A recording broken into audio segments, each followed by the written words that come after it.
Bem-vindo e bem-vinda à Escola de Maria, a melhor e a mais perfeita discípula da palavra. Amado irmão, devoto de Nossa Senhora, você tem, ao longo deste mês, nos acompanhado e refletido conosco sobre os dogmas marianos.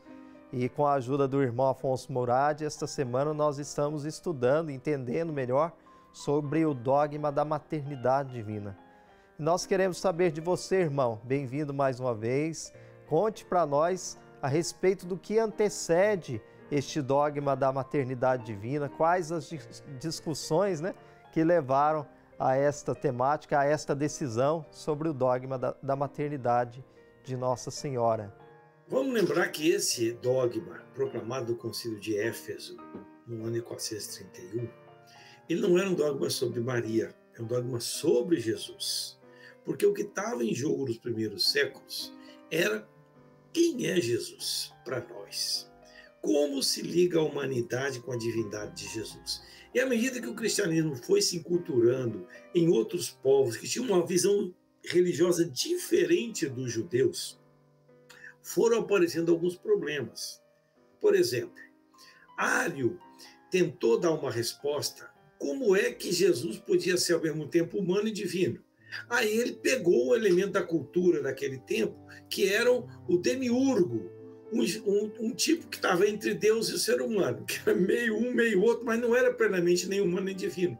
Então, Ário dizia, houve um tempo que Deus Pai criou o demiurgo, que seria Jesus, e aí o Concílio de Nicéia rejeitou isso. Não, Jesus Cristo é verdadeiro homem e verdadeiro Deus. Mas parecia que estava resolvido, mas não estava ainda. Por quê? Porque havia algumas correntes espiritualistas naquele tempo, principalmente as chamadas correntes gnósticas, que negavam que Jesus fosse verdadeiramente homem, ser humano. Por quê? Porque eles tinham uma visão muito pessimista sobre a corporeidade, sobre o corpo. Visão essa que, infelizmente, muitos cristãos católicos evangélicos continuam tendo hoje. Então eles chegavam a afirmar, gente, olha que absurdo, que Jesus não foi concebido e passou por uma gravidez de 9 meses. Que Jesus passou por Maria que nem uma frestinha de luz passa pela porta. Ou ainda pior, que nem uma água passa correndo por um cano. Gente, isso é um absurdo. Então, os padres da igreja foram reforçando que a encarnação de Filho de Deus era real, que não era uma invenção, não era uma coisa pela metade. Tem muita gente até hoje que tem dificuldade de entender isso. De outro lado, havia algumas correntes que eram seguidores do judaísmo que tinham dificuldade de entender que Jesus era o Filho de Deus. Por quê? Porque para eles, Deus era um só, Javé. Jesus seria alguém adotado como um filho em determinado momento da história. Foi nesse contexto, vamos voltar na história, então lá nos anos 400, gente. Imagina o que é isso? São 1.600 anos atrás.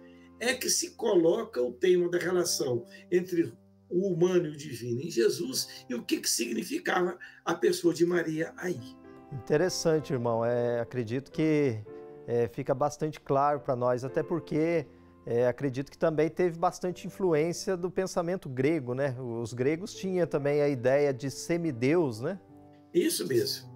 Então, gente, às vezes a gente recita o credo e não se dá na conta que como foi difícil, iluminado pelo Espírito Santo, depois de muita reflexão, chegar a essa síntese que Jesus, o Filho de Deus encarnado, assume a humanidade para valer e com a sua ressurreição, que Deus o ressuscita, ele assume completamente, plenamente, aquilo que já estava em germe na sua presença, que é a divindade. Verdadeiro Deus e verdadeiro homem. Então fica bastante claro para nós sobre a questão do dogma da maternidade divina, que nos faz entender quem é Jesus para nós, quem foi, quem é Jesus.